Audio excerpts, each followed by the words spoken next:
ગરમ કરવા મૂકી દીધું છે. જો આ બધું ઓગળી ગયું છે.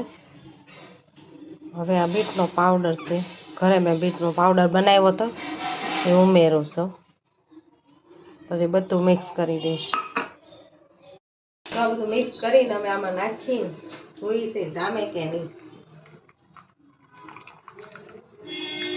ત્યારે સાંજે 5:30 વાગ્યા મૂક્યું છે, જોઈ છે ત્યારે જામે. તો બસ બીજો આબુ બગાડાય બનાવાય બધું કરાય. એક વાર પેલો એક જ ટ્રાય કરવા માટે બનાવ્યો. જો કે આપણે હાબુ બનાવ્યો તો હું કહેતી ને જામશે તો દેખાડી આગળ. જો જામી ગયો. હવે કાઢીએ ક્યાંક આ બને તો પેલા હાબુ બનાવવાનો પછી મંગાવીએ ને. એકવાર ટ્રાય કર્યો મેં તો બને ને તો વાહ વહી નીકળી ગયો. હાબુ જામી ગયો. હવે આજથી ઘેરે આપણે હાબુ બનાવવાના.